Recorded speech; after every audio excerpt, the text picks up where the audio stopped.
Ang Revelation chapter 12 ay isa sa parenthetical chapters. At kapag po sinabing parenthetical, ito ay isang pangyayari na naisingit lamang. At gaya ng sinabi ko sa part 7a, ang chapter 12 ay isa sa parenthetical chapters. Ito ay mangyayari sa second 3.5 years ng 7 years of tribulation. At malalaman natin sa pag-aaral kung bakit siya nagsimula sa Great Tribulation sa second 3.5 years. Ngayon, basahin po natin ang talata. Payag chapter 12 verse 1. Kasunod dito ay lumitaw sa langit ang isang kakaibang palatandaan, isang babaeng nadaramtam ng araw at nakatuntong sa buwan. Ang ulo niya ay may koronang binubuo ng 12 bituin. Malapit na siyang manganak kaya't napasigaw siya dahil sa matinding hirap. Ngayon, talon muna tayo sa verse 5 dahil nais ko po munang mag-focus tayo sa babaeng malapit ng manganak. Verse 5, ang babaeng ito ay nagsilang ng sanggol ng lalaki, ngunit may umagaw sa bata at dinala ito sa Diyos, sa kanyang trono. Ang sanggol na ito ay tinakdang maghahari sa lahat ng bansa sa pamamagitan ng kamay na bakal. Ang babae naman ay tumakas papuntang Ilang, isang lugar na inihanda ng Diyos para sa kanya upang maalagaan siya roon sa loob ng 1,260 araw. Una, identify muna natin ano ba ang ibig sabihin na siya ay isang babae. Una sa lahat, ang babaeng ito ay simbolo lamang at hindi po ito literal. Dahil malayo po ito sa katotohanan na may isang babae na nararamdam ng araw at nakatungtong sa buwan at may korona na 12 bituin. Kapag po ang Biblia ay nagsasabi na malayo sa katotohanan o malayo sa siyensya, hindi po natin pwedeng gawing literal sa halip ito po ay simbolo lamang. Well, kagaya na napag-aralan natin sa part 7a, kapag ang Biblia po ay mula sa Old Testament at New Testament ay nabanggit ang simbolo na babae, ito ay grupo ng mga tao na mananampalataya sa ating Diyos. Mga mananampalataya sa tunay na Diyos. Ngayon, anong klaseng mananampalataya ba ito? Sa Book of Revelation, may 3 babae na nabanggit dito. Una, ang babaeng Babylonia na kumakatawan sa paganong Kristiyano na siyang napag-aralan natin sa part 7a. Pangalawa, ang babaeng ikinakasal, which is ito yung mga tunay na Kristiyano na nasa langit na sa panahon ng 7 years of tribulation. At ito'y pag-aaralan natin sa part 13. Pangatlo, ang babaeng malapit ng manganak, which is ito yung pinag-uusapan natin ngayon. Ngayon, sino bang babaeng ito na tumatakas papuntang Ilang? Kung babasahin natin ang verse 6, ang babae naman ay tumakas papunta sa Ilang, sa isang lugar na inihanda ng Diyos para sa kanya upang maalagaan siya roon sa loob ng 1,260 na araw. Ang 1,260 days is equal to 3.5 years. Nagtago ang babaeng ito dahil sa galit ng dragon o ni Satanas. Una, hindi pwedeng ito yung babaeng Babylonia, which is yung one-world religion o yung Roman Church, dahil ang mananampalatayang ito ay persecuted woman. Ang babaeng buntis na ito ay persecuted woman means persecuted believers ang mga ito. Kumpara sa babaeng Babylonia na mayaman at makapangyarihan at nakaupo sa halimaw. Pangalawa, hindi rin pwede ito yung Christian believers dahil during the 7 years tribulation, nasa langit ang mga raptured Christian believers sa oras na ito.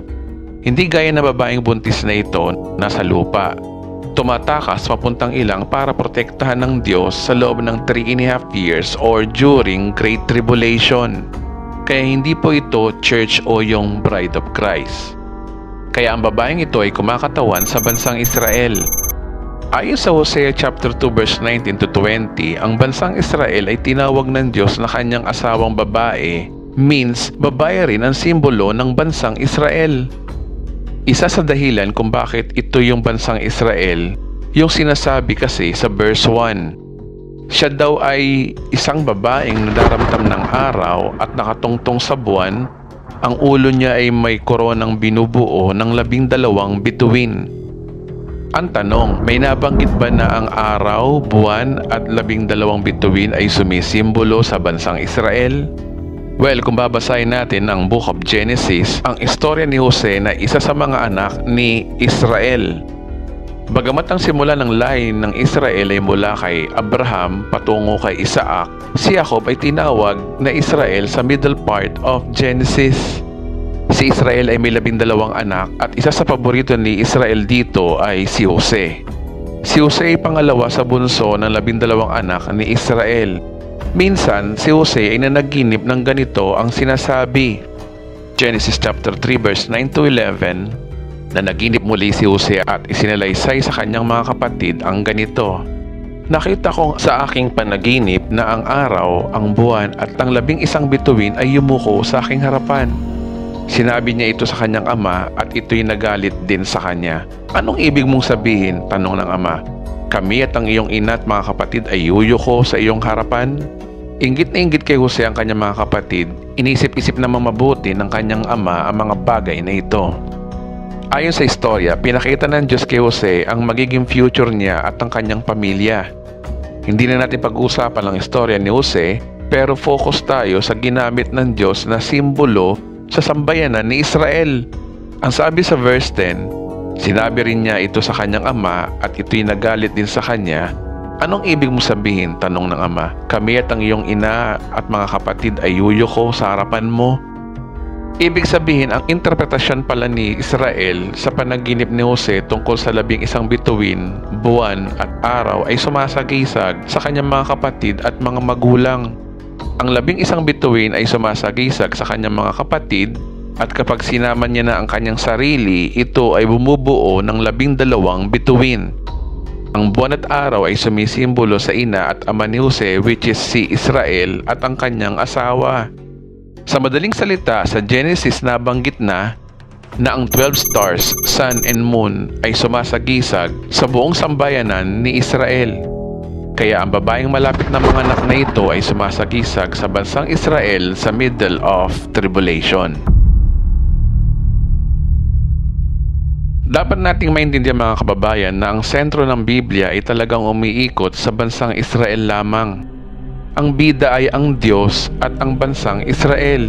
Ang Book of Genesis hanggang Revelation, ang sumulat nito ay mga Hudyo o mga Israelita. Sa Old Testament books, si Moses, mga major and minor prophets, lahat sila ay Hudyo. Sa New Testament books naman, ang mga apostol at mga sinaunang Kristiyano na gaya ni Lucas at Mateo ay mga Hudyo.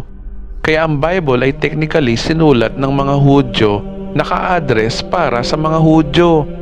Kaya hindi Romano-Katoliko ang sumulat ng Biblia, kundi mga propetang Hudyo at mga apostol na Hudyo. Meron mang nabanggit para sa ating mga hentil, ito ay yung kaisa-isang apostol ni Kristo na walang iba kundi si Apostol Pablo. Kaya hindi lahat ng verse sa Bible ay patungkol sa ating mga hentil, maliban lang sa sinulat ni Apostol Pablo. Kaya sa 7 years of tribulation, ito ang panahon ng mga Hudyo. Bumalik na ang atensyon ng Diyos sa mga Hudyo sa panahon na ito. Kaya ang babaeng buntis dyan ay hindi si Birheng Maria na itinuturo ng mga Katoliko, kundi ito ay simbolo ng bansang Israel. Walang kinalaman ang Gentile nation na gaya ng Roma o Vatican tungkol sa babaeng ito. Kaya wag po tayong maniniwala agad-agad sa mga nagtuturo ng Revelation na laging isinisingit tayong mga hentil. Dahil ang 7 years of tribulation ay panahon para sa mga Hudyo. Dapat kasi natin maintindihan na salimpusa lang tayong mga hentil sa Bible. Hindi tayo ang bida dito. Si Kristo at mga Hudyo ang main character dito. Tayo mga hentil ay extra lang sa senaryo sa Bible. Dahil meron talagang timetable para sa mga Hudyo at timetable sa ating mga hentil.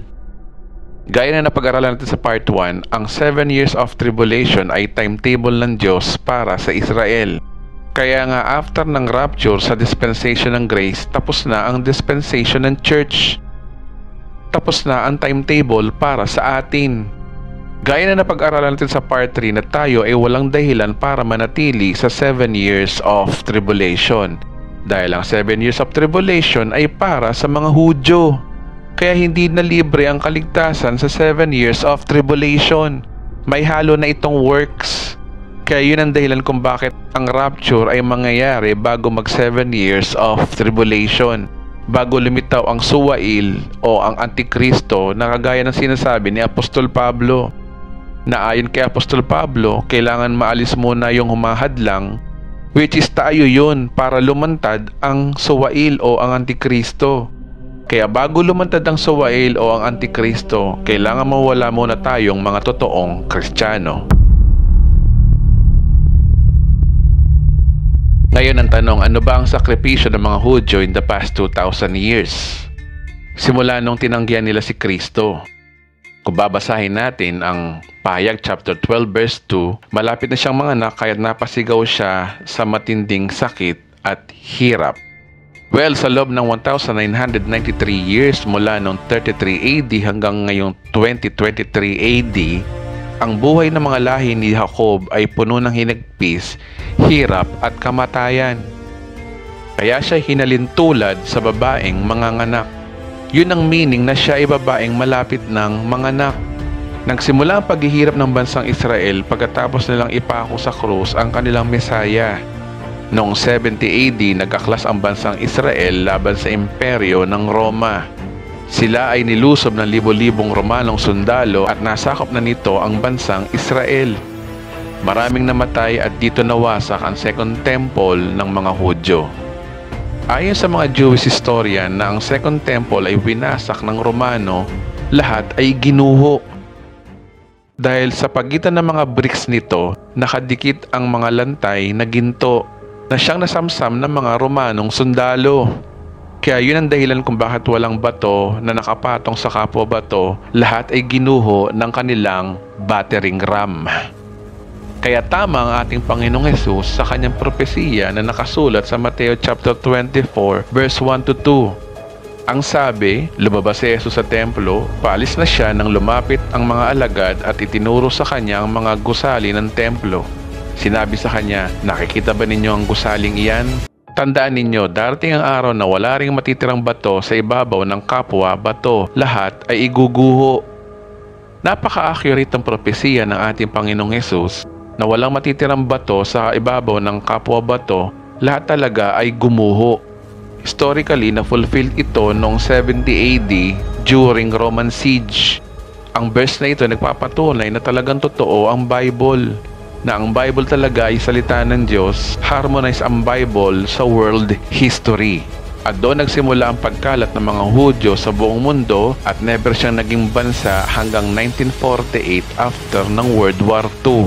Sa madaling salita, ang lupang pangako ay iniwan ng mga Hudyo at walang nakatirang Hudyo sa panahon na yon. Sa pagitan ng 70 AD to 1948 AD, narito ang mga listahan ng imperyo na nasakop ang lupang pangako sa loob ng 1,900 years. Yung the Roman period noong AD 70 hanggang 325 AD, Byzantine period 325 to 614 AD, the Persian period 614 to 634 AD, the Arab period 634 to 1072 AD, the Seljuk period AD 1072 to 1099, the Crusaders period AD 1099 to 1291, Mameluke period 1291 AD to 1517 AD, the Turkish Ottoman period 1517 to 1917 AD, the British period 1917 to 1948 AD, at Independent period 1948 hanggang sa panahon natin ngayon. Kaya mula 70 AD hanggang 1948, walang Hudyo o Israelita na nakatira sa lupang pangako. Mula Roman period hanggang Ottoman period, bagamat noong British period noong 1917 hanggang 1948 ay unti-unti na nakakabalik ang mga Hudyo sa lupain ng lupang pangako. Sa bawat panahon sila ay ban sa lupang pangako sa iba't ibang mga kadahilanan. Mahabang panahon na nakatira sa lupang pangako ay mga Muslim at dito nga naitayo ang Dome of the Rock. Ang tanong, kailan nilikha ang Dome of the Rock na ito? Ang Dome of the Rock ay itinayo sa pagitan ng 685 AD at 691 AD. Sa una, hindi bilang isang mosque para sa pampublikong pagsamba ang Dome of the Rock, kundi bilang shrine pa lang para sa mga peregrino. Kagaya na sinabi ko sa part 8a, ang Dome of the Rock ay second of the most holy place ng mga Muslim. May mga titulo ng lupa dito, kaya hindi ito basta-basta makukuha ng mga Hudyo sa panahon natin ngayon. Dahil kapag kinuha nila ang Dome of the Rock o mawawasak ito, sisiklab ang ikatlong digma ang pandaigdig at magdedeklara ng jihad ang Arab-Muslim na mga bansa. Kaya almost 1,900 years na ang lupang pangako ay tinitirhan ng mga Palestiniang Muslim. Noong World War II, ang mga Hudyo sa iba't ibang bansa gaya ng sa Europa ay dumanas ng matinding persecution sa kamay ni Adolf Hitler. Ayon sa world history, ang pagpatay sa mga Hudyo na ito ay tinatawag na The Holocaust. Kung i-google mo kung kailan ang Holocaust, ito ang iyong mababasa. The Holocaust was genocide of European Jews during World War II between 1941 to 1945. Nazi Germany and its collaborators systematically murdered some 6 million Jews across German-occupied Europe, around 2/3 of Europe's Jewish population. Ang Holocaust na siguro ang pinakamasakit na pangyayari sa kasaysayan ng mga Hudyo na mas malala pa kaysa noong 70 AD sa kamay ng Roman Empire. 6 million na mga Hudyo in total ang namatay sa panahon na ito. Ang lahat ng dugo ng mga Hudyo ay nasa ilalim ng kamay ni Adolf Hitler ng Germany o ng Alemanya. Natapos ang World War II, natalo ang Germany, Japan at Italy. Bumagsak ang Berlin at nagpakamatay si Hitler. Nang bumagsak ang Italy, si Benito Mussolini ay binaril ng mga Italian partisan na nakahuli sa mag-asawa habang tinangka nilang tumakas patungong Switzerland. Nang bumagsak ang Japan, 2 atomic bomb ang nagpasuko sa Japan, isa sa Nagasaki at isa sa Hiroshima, na naging dahilan para sumuko ang bansang Hapon sa ilalim ng Allied Nations. Pagkatapos ng World War II, dito na naitayo ang United Nations.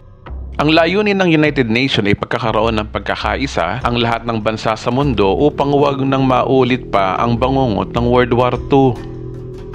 Ang mga bansa sa mundo ay nagsama-sama, including ang ating bansang Pilipinas na nagpasakop sa United Nations. Layunin na magkaroon ng international policies para sa kapayapaan ng buong mundo. Simula na nagkaroon ng United Nations, ang mga kolonyal na bansa na gaya ng Britanya, Espanya, Alemanya, Amerika, Japan at Union Soviet o Russia ay pinalaya ng mga bansang sakop nito. Dahil sa malinis na layunin ng United Nations na magkaroon ng bansang nagkakaisa para maiwasan ang bangungot ng World War II.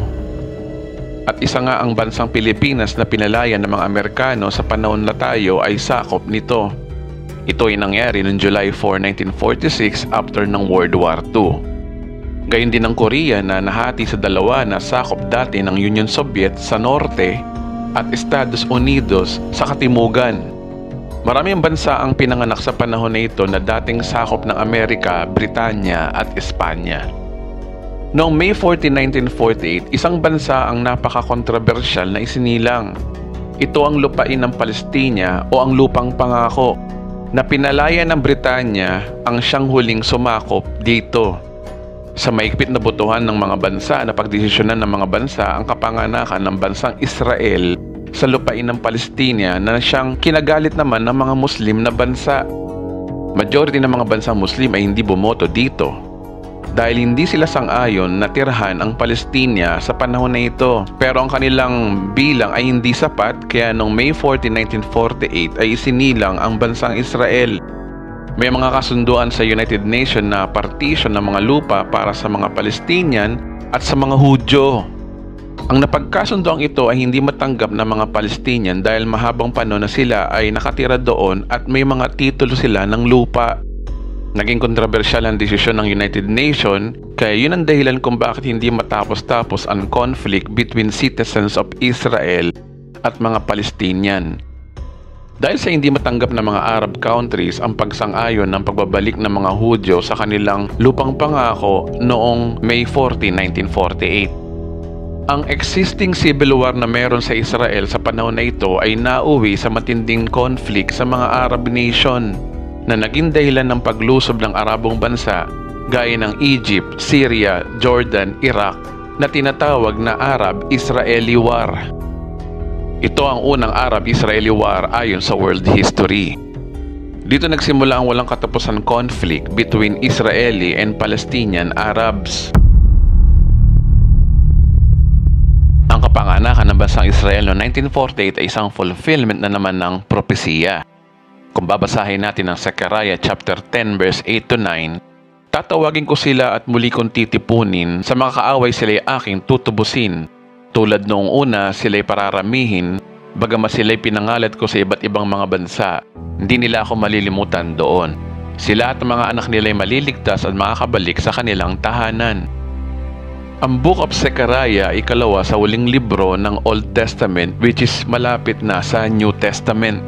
Kaya ang pagkalat nila sa iba't ibang bansa na sinasabi dito ay future Israel, which is ang propesiyang ito'y natupad noong May 14, 1948.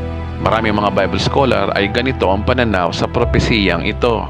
Yun nga lang, sa pagitan ng May 14, 1948 at October 6, 1973, hindi bababa sa 4 na malalaking digmaan ang sinagawa sa gitnang silangan sa pagitan ng Hudyo at Arabo.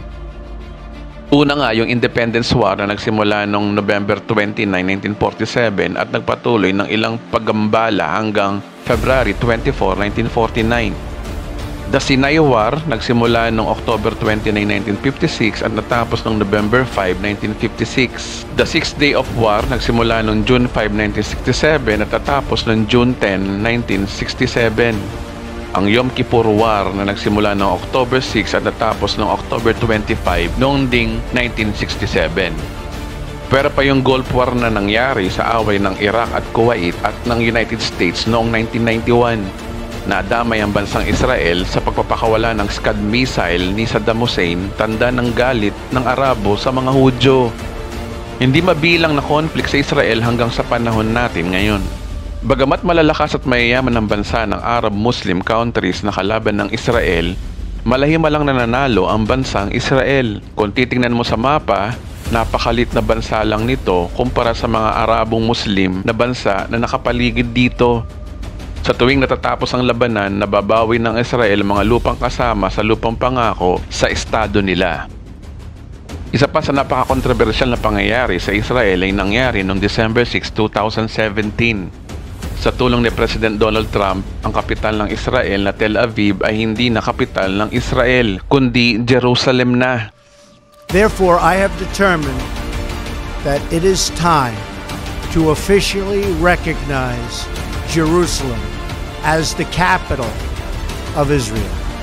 Isang katuparan na naman ito ng propesiya sa Biblia na ang Jerusalem, specifically ang Temple Mount, ay unti-unting nababawi ng bansang Israel. Kamakailan lamang noong May 2021 na Israel-Palestine Crisis o Operation Guardian of the Walls, nagkaroon ng kaguluhan sa pagitan ng Hudyo at Arabo sa mga lungsod ng Israel.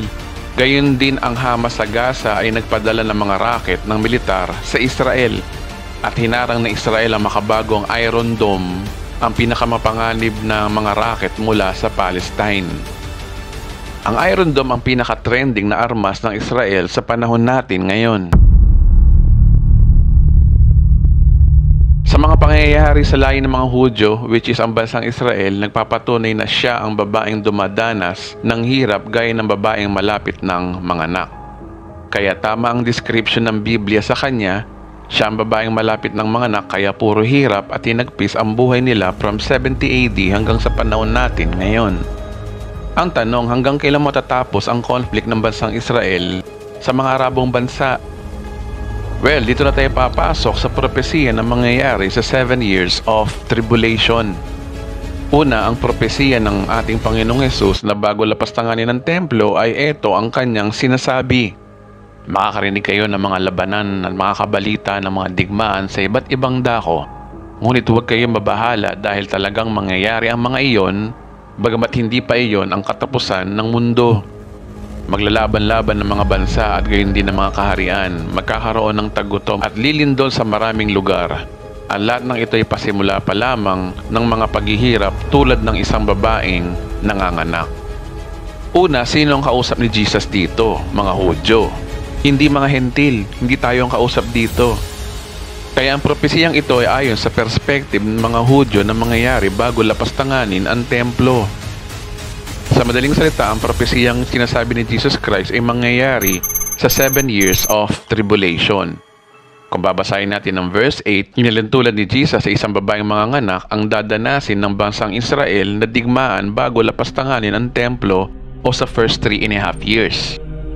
Meaning, isa sa labor ng Israel ay yung magaganap na digmaan sa simula ng 7 years of tribulation bago lapastanganin ng Antikristo ang templo. Kaya harmonize ang Mateo 24 sa Revelation 12. Nagpapatunay na harmonize talaga ang Biblia na siya ang tinutukoy na babaeng malapit ng manganak. Lumalabas na meron talagang digmaan na mangyayari sa first 3.5 years o sa birth pains, which is harmonized din naman sa napag-aralan natin sa part 6 na yung nakasakay sa kabayong pula na sumisimbolo sa digmaan at komunista. Ngayon sa content na ito, sasagutin na natin ang tanong natin sa part 6 na sino ba ang komunistang bansa na nakasakay sa kabayong pula na siyang magpapasimula ng World War III na mangyayari sa birth pains?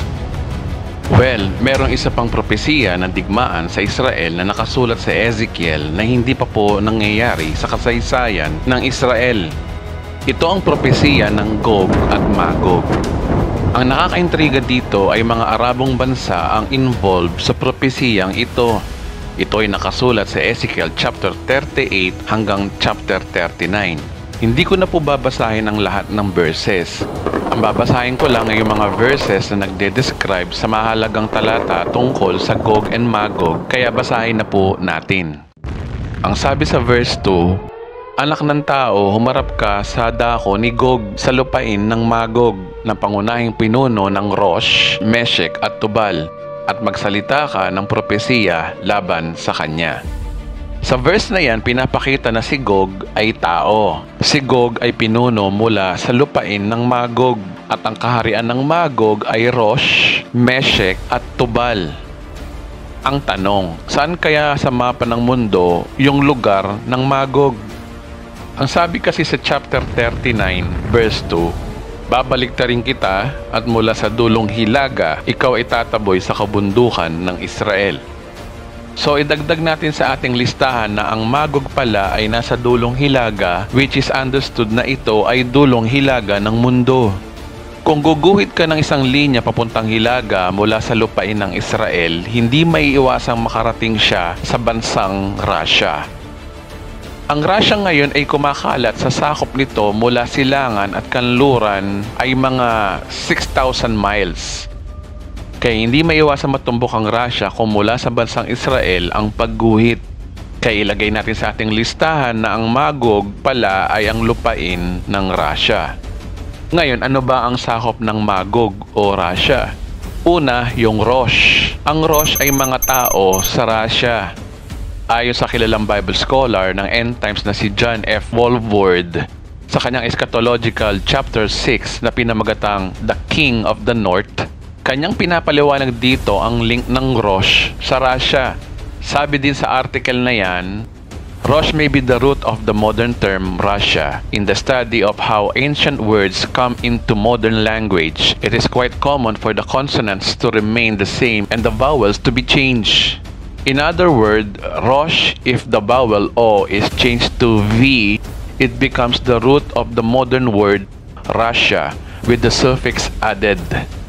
Ang salitang Rosh daw ay maaring ugat na modernong termino ng Russia sa pag-aaral na kung paano napasok ang sinaunang salita sa modernong wika, kung saan ang Rosh na to sa mamamayan ng lupain ng Magog tinawag na Russia. Kaya tinawag na Russia ang lupain ng Magog. Ang Meshek at Tubal naman ay nabanggit dito sa article na ito.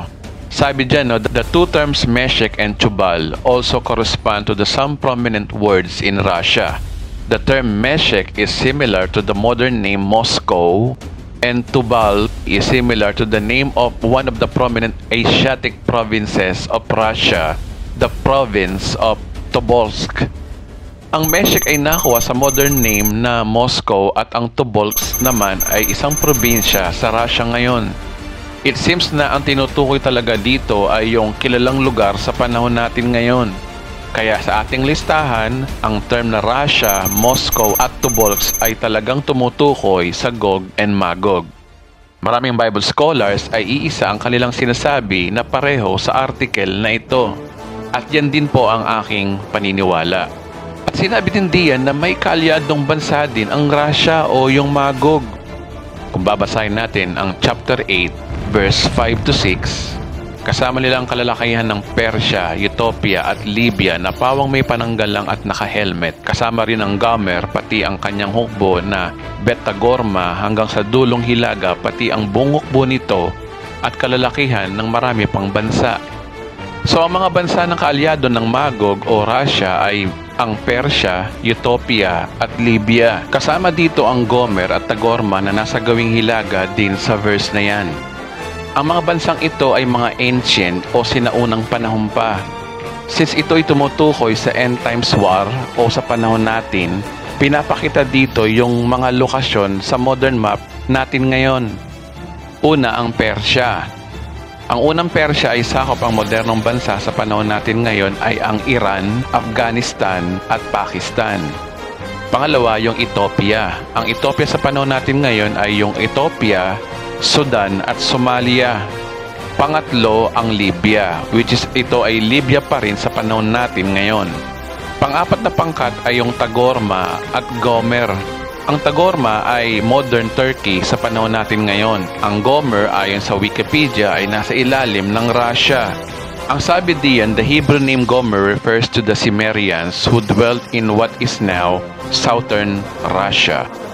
Ang southern Russia ay Turkey, kaya ang Gomer ang tumutukoy din sa bansang Turkey. Kaya tama ang sinasabi sa verse kanina na ang Gomer pati ang kanyang hukbo at ang Betagorma hanggang sa dulong Hilaga. Ang Turkey ay hilaga din ng Israel, kaya ang theory natin ay tugmang-tugma at harmonize sa sinasabi ng Biblia. Kaya kung i-update natin ang ating listahan, ang kaalyadong bansa ng Russia na lulusob sa Israel ay ang Iran, Pakistan, Afghanistan na sakop ng Persia. Ang Ethiopia, Sudan at Somalia na sakop ng Ethiopia. Ang Libya at Turkey naman ay dating sakop ng Gomer at Tagorma. Pinapakita dito na ang komunistang bansang Russia at ang kaalyado nito ay mga Arabong bansa sa panahon natin ngayon. Sila ay kalaban ng bansang Israel na propesiya na sa Biblia at mukhang dito natutuldukan ng Diyos ang Arab-Israeli conflict na hindi matapos-tapos sa panahon natin ngayon. Ang tanong, saan ba sa end times tatiming ang Gog and Magog war na ito? Ngayon basahin natin ang chapter 39 verse 9. Pagkaganap ng mga bagay na ito, ang mga tagalunsod ay lalabas sa bayan upang gawing panggatong ang makapal na gamit ng pandigma, pananggalang, pana, palaso, punyal at sibat. Ang daming ito ay magiging sapat na panggatong sa loob ng 7 taon. Talon po tayo ng verse 11. Sinabi ni Yahweh, sa araw na iyon, ang Gog ay bibigyan ko ng isang libingan sa Israel, ang libis ng manlalakbay sa silangan ng mga dagat ng patay. Doon sila ililibing kasama ng makapal na taong kasama niya. Ang libingang ito ay tatawaging libis ng hukbo ng Gog at lilisa ng mga manlalakbay. Sa paglilibing lamang sa kanila, mauubos ang 7 buwan bago mailibing ng mga Israelita ang lahat ng bangkay. Sa verse na yan, nagpapakita na ang Gog o Russia at mga Arabong bansa ay matatalo. Yung armas nila ay gagawin daw panggatong sa loob ng 7 taon ng mga Israelita o ng Hudyo. 7 taon? Di ba ang tribulation age ay 7 taon din? At ililibing ng mga Israelita ang mga bangkay ng kanilang kaaway na tatagal sa loob ng 7 buwan. Mukhang pinapakita dito na mangyayari ang paglusob ng Russia at mga Arabong bansa bago o pagkasimula ng 7 years of tribulation. Dahil 7 taon daw gagawing panggatong ang mga armas ng kalaban ng Israel. Pinapakita yung timing nito ay magsisimula sa first 3.5 years. Ngayon, may ilang nagtuturo din ng eschatology na hindi sa first 3.5 years magkakaroon ng paglusob ang Gog and Magog, kundi ito daw ay pagkatapos ng 1,000 taon ng paghahari ni Kristo. Ito ay nakasulat sa Revelation chapter 20. Pagkatapos ng 1,000 taon ay palalayain si Satanas mula sa kanyang pagkabilanggo, lalabas siya at dadayain ng mga bansa sa buong mundo, ang Gog at Magog. Titipunin niya ito at isasama sa pakikipagdigma. Ang hukbong ito ay magiging sindamin ng buhangin sa tabing dagat. Kumalat sila sa buong mundo at pinaligiran ang kampo ng mga hinirang ng Diyos at ang pinakamamahal na lunsod. Ngunit umulan ng apoy mula sa langit at tinupok ang kampon ni Satanas. At ang diablong nandaya sa kanila ay tinapon sa dagat na apoy at asupre na pinagtapunan din ng halimaw at sa huwad na propeta. Magkasama silang pahihirapan araw at gabi magpakailanman. Ayon sa sketch na ito yung mangyayari pagkatapos ng 7 years of tribulation, pagkatapos ng paghahari ni Kristo sa loob ng 1,000 taon. Mahalagang maintindihan natin na ang Gog at Magog ni Ezekiel ay iba sa sinasabi sa Apokalipsis. Una, sa labanan ni Ezekiel, ang hukbo ay nagmula sa hilaga at kasangkot ang isa sa ilang mga bansa. Ang labanan sa Apokalipsis ay kasangkot ang lahat ng mga bansa na may hukbo mula sa lahat ng direksyon. Pangalawa, hindi binanggit si Satanas sa konteksto ng Ezekiel. Sa pahayag, malinaw na pinangalanan ng konteksto si Satanas bilang pangunahing karakter. Pangatlo, kung ang labanan ni Ezekiel ay pareho ng binabanggit sa Revelation, di na kailangang ilibing ang mga patay sa loob ng 7 buwan at gawing panggatong ang armas ng kalaban sa loob ng 7 taon dahil ang huling labanan ay agad na sinundan ng Great White Throne Judgment. Pang-apat, ang labanan sa Ezekiel ay ginamit ng Diyos upang ibalik ang Israel sa Kanya. Sa Apokalipsis 20, ang Israel ay naging tapat sa Diyos sa loob ng 1,000 taon o yung Millennial Kingdom. Kaya hindi after Millennial ang Gog and Magog invasion, dahil ibang Gog and Magog ang binabanggit sa Revelation chapter 20. Ang Gog and Magog sa Book of Revelation ay ating pag-aaralan sa part 15. Sa ngayon, malinaw na sa atin na ang Russia at mga Arabong bansa na gaya ng Iran, Pakistan, Afghanistan, Ethiopia, Sudan, Somalia, Libya, Turkey ay posibleng sila ay sinasabi sa Ezekiel na loloobin ng Diyos na lumusob sa bansang Israel sa mga huling araw sa pagsisimula ng 7 years of tribulation. Naniniwala ako na ito'y mangyayari pagkatapos ng covenant ng Antikristo sa bansang Israel na nakasulat sa Daniel 9:27. Na ang Antikristo o yung pinaka-head ng United Nations ay may ipag-peace treaty sa Israel na susuporta nila ang pagtayo ng Third Temple at usapang kapayapaan sa pagitan ng Hudyo at mga Muslim. Malamang ang pagtayo ng Third Temple ang dahilan kung bakit magagalit ang ilang Muslim sa Middle East sa pagtayo ng Third Temple. Bagamat may peace treaty ang Israel at mga Arabong bansa na itayo ang Third Temple, hindi lahat ng Arabong bansa ay sasang-ayon sa pagtayo ng Third Temple. Kaya yung mga bansang kasama ng Russia na lulusob sa Israel ay yung mga Arab-Muslim countries na lulusob sa Israel. Sa una, talagang magkakaroon ng kapayapaan sa Middle East pagkatapos ng 7-year covenant ng Antikristo na kapayapaan between Arab and Israel. Ngunit pagkatapos ng kapayapaan, pagsiklab ng digmaan ang kasunod. Isa pa dito na nag-harmonize ang scripture ay yung sinasabi din sa propesiya ni Ezekiel na dito sa chapter na ito. Sabi diyan, yung Gog at Magog daw ay lulusob sa isang bansang itinayong muli mula pagkaguho at isang lugar na dating tiwangwang at walang naninirahan. Meaning, tinutukoy dito na yung Israel daw ay dating lupang tiwangwang at walang naninirahan. Gaya ng sinabi ko kanina, mula 70 AD hanggang 1948, ang lupang pangako ay walang nakatirang mga Hudyo. Kaya ito ang tinutukoy ng Diyos kay Ezekiel na isang lugar na dating tiwangwang at walang naninirahan. Kaya ang paglusob ng Russia dito ay timing talaga sa first part ng 7 years of tribulation. Ang paglusob ng Russia at mga Arabong bansa sa first 3.5 years ay harmonized din sa sinasabi ng 7 selyo. Sa part 6, ang unang kabayong puti ay sumisimbolo sa paglitaw ng Antikristo. Pero kasunod niya ang pulang kabayo na sumisimbolo sa isang malawakang digmaan o world war. Sabi sa Revelation chapter 6 verse 4, isa namang kabayang pula ang lumitaw na nakasakay at binigyan ng kapangyarihan magpasimula ng digmaan sa lupa upang magpatayan ng mga tao. Binigyan siya ng isang malaking tabak. Ang malaking tabak na sinasabi diyan sa Greek ay mega, means huge. Gaya na napag-aralan natin sa part 6, ito ay World War o posibilidad na ito na yung World War 3. Gaya na napag-aralan natin sa part 6, ang pulang kabayo ay communist spirit na siyang nagkalat sa buong mundo. Kaya ang nakasakay sa pulang kabayo ay isang leader na kilalang komunista. Kung maalala ninyo, nag-iwan ako ng tanong sa part 6 kung sino sa palagay nyo ang komunistang bansa na nakasakay sa kabayong pula. Katunayan, gumawa pa nga ako ng poll o isang botohan dito sa YouTube channel natin kung sino sa tingin nyo ang komunistang bansa ang magpapasimula ng World War sa 7 years of tribulation. Nagpapasalamat po ako sa nakipag-participate at majority ng sumagot ay China. Well, hindi ko masisisi na China ang tinuturo nyo dahil sa mga nangyayari sa panahon natin ngayon. Ngunit sa pag-aaral natin ngayon, verse by verse, na ang tinutukoy kung sino nakasakay sa kabayong pula, mukhang ito ay Russia. Kaya ang paglusob ng Russia at mga Arabong bansa sa Israel ay mauuwi sa isang World War.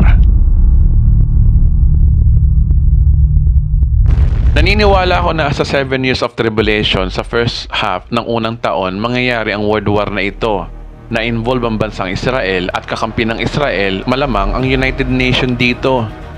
Kaya may posibilidad na ang Amerika, European Union, ang Japan ay madadamay sa World War na ito. Since ang Russia ay alam naman natin na sila talaga ang komunistang bansa noong pa man, bagamat ngayon ay hindi na, pero ang kaalyado niyang China, North Korea na komunista ay masasangkot sa gulong ito. Kaya sa unang bahagi pa lang ng tribulation, posibleng nuclear war ang mangyayari sa birth pains. Dahil sa middle of tribulation, ang mga matitinding nuclear bomb ay nakapropesiya na sa Bible. Isa ito sa 7 trumpeta na pag-aaralan natin sa part 10. Alam naman natin sa panahon natin ngayon na ang Russia ang nagsusupply ng mga armas sa mga Arabong Muslim na bansa na kalaban ng Israel. Pero pa yung kayamanan ng China para suportahan ang Russia at North Korea. At ang mga pangunahin sa United Nations na bansa na gaya ng US at European Union ay kaalyado ang bansang Israel. Ang lahat ng paksyon na ito sa mundo ay atin ang napag-aralan sa part 6. Kaya nakakatakot na World War ito kung magsasalpukan ng mga bansang ito sa panahon natin ngayon. Kaya sobrang lapit na natin kaibigan at mukhang hindi na tayo aabutan ng kamatayan dahil sa mga nangyayari sa buong mundo ngayon. Ang Gog at Magog ay ready na sa panahon natin ngayon. Ang giyera sa Ukraine at Russia at tensyon ng China sa West Philippine Sea ay hindi diyan magsisimula ang World War. Maliwanag sa pag-aaral natin na sa bansang Israel sa Middle East magsisimula ang posibleng World War 3. Kaya bantayan po natin ang bansang Israel at lagi po tayong manood at lagi po tayo nawa maging update kung anong nangyayari sa bansang Israel sa panahon natin ngayon. Kaya ang inaantay na lang natin ay maitayo yung Third Temple, daan para lumantad ng Antikristo na siyang kasunod ng pagsiklab ng ikatlong digmaang pandaigdig.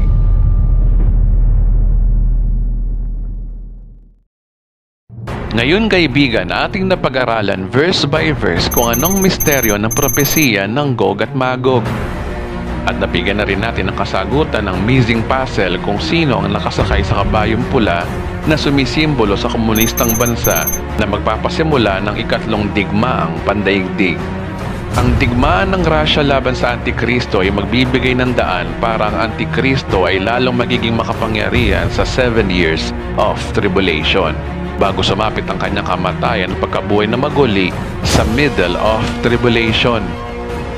Ang Diyos ay muling babaling sa Israel at hindi pa tapos ang Diyos sa Israel. At katuparan na rin ang propesiya na ang Diyos ng Israel ay muling magpapakita ng kapangyarihan sa mga huling araw sa 7 years of tribulation. Ang babaeng manganganak ay pagpapatuloy natin sa part 9b. Ang istorya ng Israel sa susunod na 3.5 years ay ating pagpapatuloy sa susunod na pag-aaral.